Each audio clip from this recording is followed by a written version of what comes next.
വോട്ടെടുപ്പ് ദിവസങ്ങളിൽ പൊതു അവധി പ്രഖ്യാപിക്കാൻ സംസ്ഥാന തെരഞ്ഞെടുപ്പ് കമ്മീഷൻ നിർദ്ദേശം നൽകി. വോട്ടെടുപ്പ് നടക്കുന്ന ഡിസംബർ 9, 11 തീയതികളിൽ അതത് ജില്ലകളിൽ പൊതു അവധിയും നെഗോഷ്യബിൾ ഇൻസ്ട്രുമെന്റ് ആക്ട് അനുസരിച്ചുള്ള അവധിയും അനുവദിക്കണമെന്നാണ് നിർദ്ദേശം. ഡിസംബർ 9 തിരുവനന്തപുരം, കൊല്ലം, പത്തനംതിട്ട, ആലപ്പുഴ, കോട്ടയം, ഇടുക്കി, എറണാകുളം ജില്ലകളിലും ഡിസംബർ 11 തൃശൂർ, പാലക്കാട്, മലപ്പുറം, കോഴിക്കോട്, വയനാട്, കണ്ണൂർ, കാസർഗോഡ് ജില്ലകളിലുമാണ് അവധി.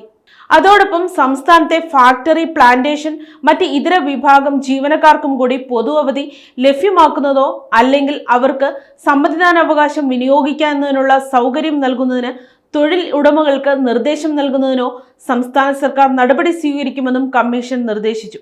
കേന്ദ്ര സർക്കാർ വകുപ്പുകളിലെയും കേന്ദ്ര പൊതുമേഖലാ സ്ഥാപനങ്ങളിലെയും ജീവനക്കാർക്ക് വോട്ടെടുപ്പ് ദിവസങ്ങളിൽ അവധി അനുവദിക്കുന്നതിന് നടപടി സ്വീകരിക്കാൻ കേന്ദ്ര പേഴ്സണൽ ആൻഡ് ട്രെയിനിംഗ് വകുപ്പിനോടും സംസ്ഥാന തെരഞ്ഞെടുപ്പ് കമ്മീഷൻ ആവശ്യപ്പെട്ടു.